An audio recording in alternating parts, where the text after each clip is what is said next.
بسم الله الرحمن الرحیم. السلام علیکم و رحمت الله و برکاته. برادران عزیز، امیدوار هستیم انشالله همتان ساز و صحت سلامت باشین.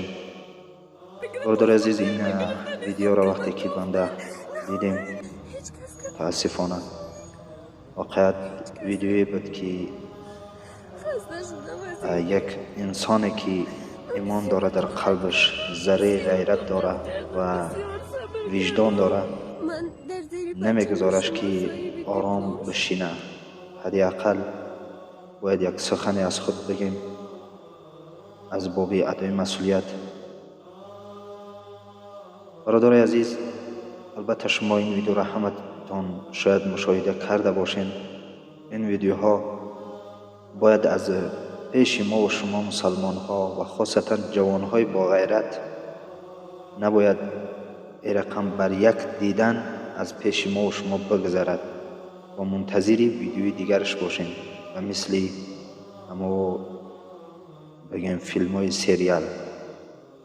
واقعا جای تاسف است که ما به چنین حالت رسیده ایم که به ناموس ما و شما دست میزنن اما کسی صداش بلند نمیکنه. برای یک انسان، برای یک مرد، یگانه چیزی که او باید بگیم غیرتش به جوش بیاید و آرام نشینه و دیگر هیچ چیزی سری راه او را نگیره، اول دینش است و دیگر ناموسش است. بالای دین ما و شما به تمام هستیش این حکومت ظالمی فرعون صفت بالای دین ما و شما به تمام هستیش تجاوز کرد و دین ما و شما را کاملا از بین برد. یک جوان مسلمان نمیتونه که دینش به طریقه درست بگیم عمل بکنه. یک خواهر مسلمان نمیتونه که دستش حتی یک نمال کلام به اندازه. یک شخص مسلمان نمیتونه که فرزندش تعلیم تربیه اسلامی بتیه، نمیتونه که قرآن عظیم شان برای او درس بتیه. در خانهش حق ایره نداره. حتی در خانهش یک زن یا یک مادری مسلمان حق نداره که فرزندش بگه که بر فرزندم تو 5 وقت نماز بخوانی، نماز برای تو فرض شدگی است. این گپا را ما از پیش خودمان نمیگیم. والله کسی بود که برای ما گفت که به خاطری که یک مادری دختری خودش در خانهش گفتگی است که تو باید 5 وقت نماز بخوانی، در مکتب فهمیدن گفتن که این گپا را برای تو میگه، گفت مادرم گفتگی است.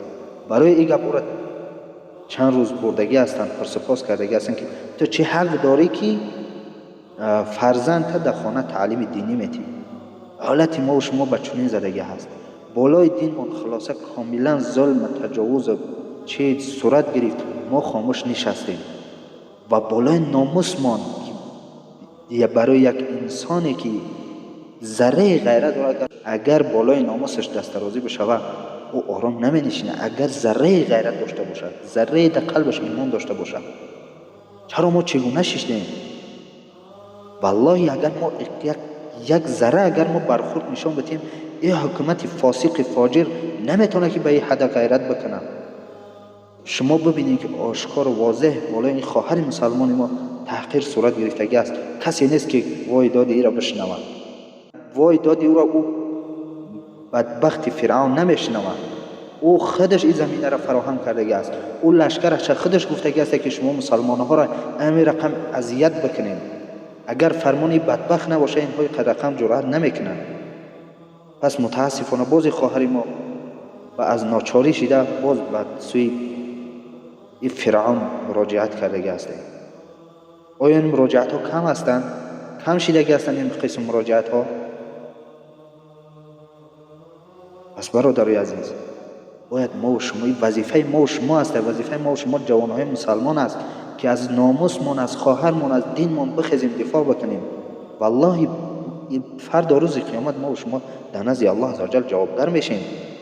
ما و شما چگونه ادعا میکنیم که امت پیامبر صلی الله علیه و سلم هستیم، مادامی که پیامبر ما و شما به خاطر یک خواهر، یک زن مسلمان، یک قبیله یهود کاملا نیست نابود کرد.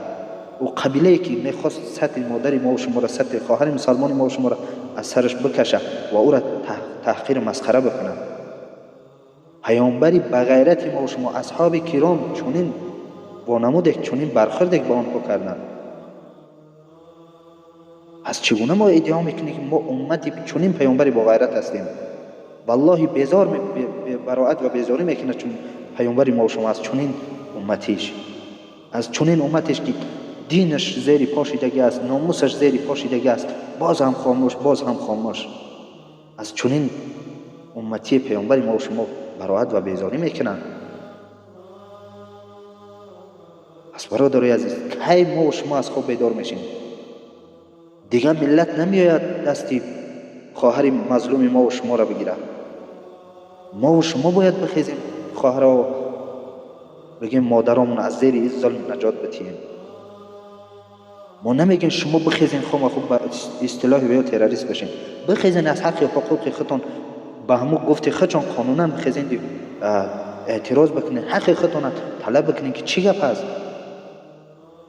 همه این مشکلی به سبب شیدگی هسته که ما و شما خاموش نشستیم. به اصطلاح همون ژرنوفسکی مثالی همین تاجیکا را گفتگی هسته که تاجیکا با مثل ماهی هستند، چون که این ماهی را هر کاری که میکنی میقپیش، میزنیش، زخمیش میکنی، میخریش، میکشی، چیکارش که میکنی اصلا صدای نمیبرارن. این حکومت فاسق فاجر به تنهاییش با ما و شما 10 میلیون غلام ساختگی هسته. آیا هیچ کو کردن نمیتونه؟ یک بار باید ما و شما غیرت بکنیم، یک بار قیام بکنیم، بخیزیم از حق و حقوق خودمون، از ناموس خودمون دفاع بکنیم، بگیم که ما به خاطر ناموسمون چنین قیام کردیم. باید ناموس ما آزاد باشه، ناموس ما باید چنین تغییر نشود، دین ما باید آزاد باشه. ما مسلمان هستیم، باید مسجدهای ما آزاد باشن، مدارس ما آزاد باشن، باید زنهای مسلمان ما دستشون حجاب بکنن. ما در جامعه اسلامی زندگی میکنیم. با ادعای خودتون که 99% جامعه مسلمانی است، در جامعه مسلمانی باید اسلام حاکم باشه، باید مسلمان ها آزاد باشن. پس دیگر نمیدانم برادرای عزیز که چی برای شما چه حالت بیاید که شما میفهمین و شما بیدار میشین، شما میخیزین از حق و حقوق، از ناموس خودتون، از دین خودتون دفاع میکنین. همه شرایط آمد، همه تحقیرها بالای سر ما و شما صورت گرفت. باز هم متاسفانه کسایی هستند که میخیزن از چنین حکومت فاسق و فاجری بدبخت میخیزن دفاع میکنن، چون که شکم آنها سیر است. آنها کسایی هستند که نه در قصه دینشان هستند، نه در قصه ناموسشان هستند، فقط در قصه شکمشان هستند. به همون خاطر باز میخیزن از چنین حکومت فاسق و فاجری دفاع میکنن. پیام اخیرم به شما است خواهرای عزیز. شما کسایی هستین که مسلمان هستین. شما این قسم مراجعت ها را به الله عزوجل بکنین، به خالق زمین و آسمان بکنین، به او خالقی که گفتگی است که وقتی که یک بنده مظلومی من وقتی مورد ظلم قرار میگیره، وقتی دعا میکنه، میان بنده مظلوم و میان من هیچ پرده نیست، صدای او را، ناله او را، شکایت او را من میشنوم و فی الحال و در جاش من او را بگیم مستجاب میکنم و تقاضای تر برآورده میکنه. چنین ذات شما به سوی چنین ذات مراجعت بکنید.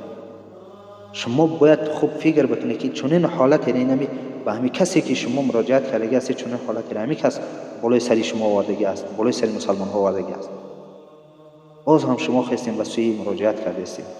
شما به سوی خالقتان مراجعت بکنید. ان شاء الله که الله عزوجل این خار ذلیل میکنه. شما مظلوم هستین، دعا بکنید. شما مظلوم هستین، دعا بکنید در حق خودتان و در حق او برادرایت. دعا بکنید که والله به خاطر شما، به خاطر ناموس، بر خاطر که شما خواهرای مسلمان آزاد باشین و با عفت زندگی بکنین، والله آماده هستن که جان خودشان بتین. شما در حق چنین برادراتون دعا بکنید که الله عزوجل آنها را ثابت قدم نگه بداره و آنها را الله عزوجل پیروز بگردانه و کمکشان بکنه. شما در حق چنین برادراتون در این وقتی مظلومیتون دعا بکنید. الله عزوجل دعای شما را میشنوه. السلام علیکم و رحمت الله و برکاته.